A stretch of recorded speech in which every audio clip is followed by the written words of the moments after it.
ଆଜି ମାଣବସା ଗୁରୁବାରରେ ମାଆଙ୍କୁ ମୁଁ ହଳଦୀ ଲଗେଇ ଦେଉଛି। ତାପରେ ତାକୁ ଗାଧୋଇ ଦେବି।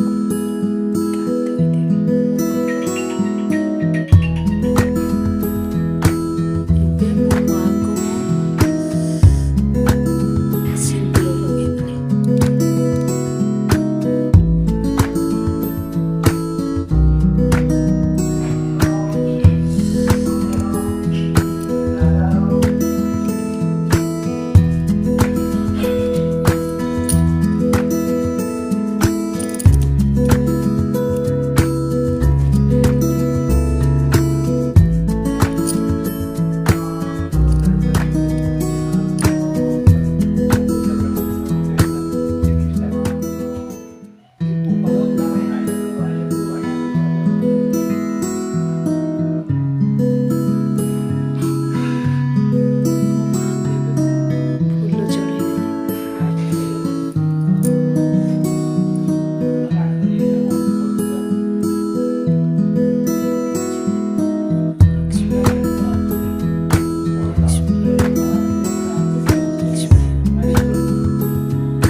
ପୂଜା ଘରେ ସବୁ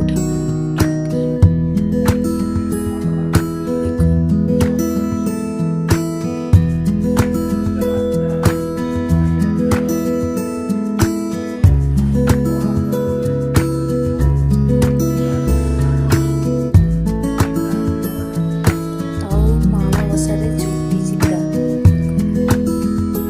ଇଏ ମାଆଙ୍କ ପ୍ରିୟ ପର୍ବ।